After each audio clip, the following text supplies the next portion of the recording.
Je l'ai promis les amis et voici, je l'ai fait. Du coup, voici la deuxième partie pour booster votre génie en calcul mental de la vidéo précédente où j'expliquais comment on multiplie n'importe quel nombre par 0,1 en une seconde sans recourir à la calculatrice. Et donc, j'avais choisi des nombres qui sont plus grands que 1, plus grands que 10. Et là, on va être du coup avec le deuxième cas des nombres qui sont compris entre 0 et 10. Donc, les nombres qui sont là, vous remarquez déjà, c'est les nombres qui sont compris entre 0 et 10.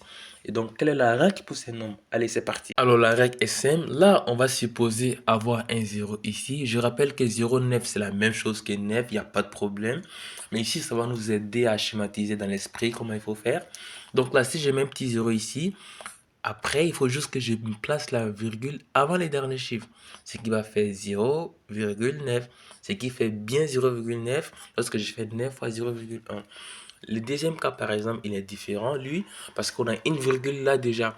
Mais ça ne nous embête pas. La règle, on a dit, on va supposer toujours un petit 0 ici. Donc, je mets un petit 0 déjà. Mais comme il y a une virgule là, en fait, je ne vais pas mettre une autre virgule. Donc, j'ai juste à décaler la virgule vers la droite, vers la gauche plutôt, comme on l'a vu dans la vidéo précédente.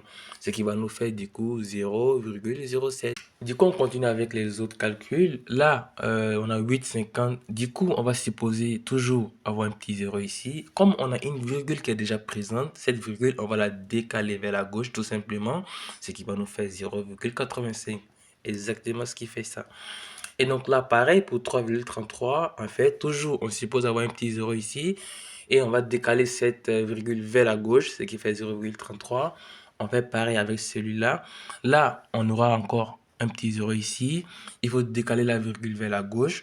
Donc, ça veut dire qu'on aura 1, 2, 3 0 après la virgule, avant d'avoir 4. Ce qui fait bien 0,004. Là, j'ai 1 fois 0,1. Pareil, je suppose avoir un 0 devant le 1. Et je décale, vu qu'il n'y a pas de virgule déjà, donc il faut que je place la virgule juste avant les derniers chiffres, ce qui fait bien 0,1. Là, on est dans un cas typiquement similaire au cas précédent. Donc là, je mets un petit 0 ici encore et je décale la virgule, ça va faire 3 0 avant le 1, après la virgule. Là, j'ai 0 fois 0,1. Alors là, bien sûr, c'est un cas un peu typique. 0 fois n'importe quel nombre, ça fait 0. On n'a même pas à réfléchir. Sinon, vous allez dire que ça fait 0,0. Ce qui fait évidemment aussi 0.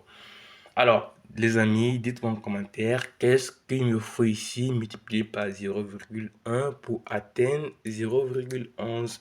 N'hésitez pas à vous abonner surtout pour ne pas manquer la prochaine vidéo. Et dites-moi en commentaire quelles sont les astuces que vous voudriez voir pour les prochaines vidéos. Sur ce, à très bientôt.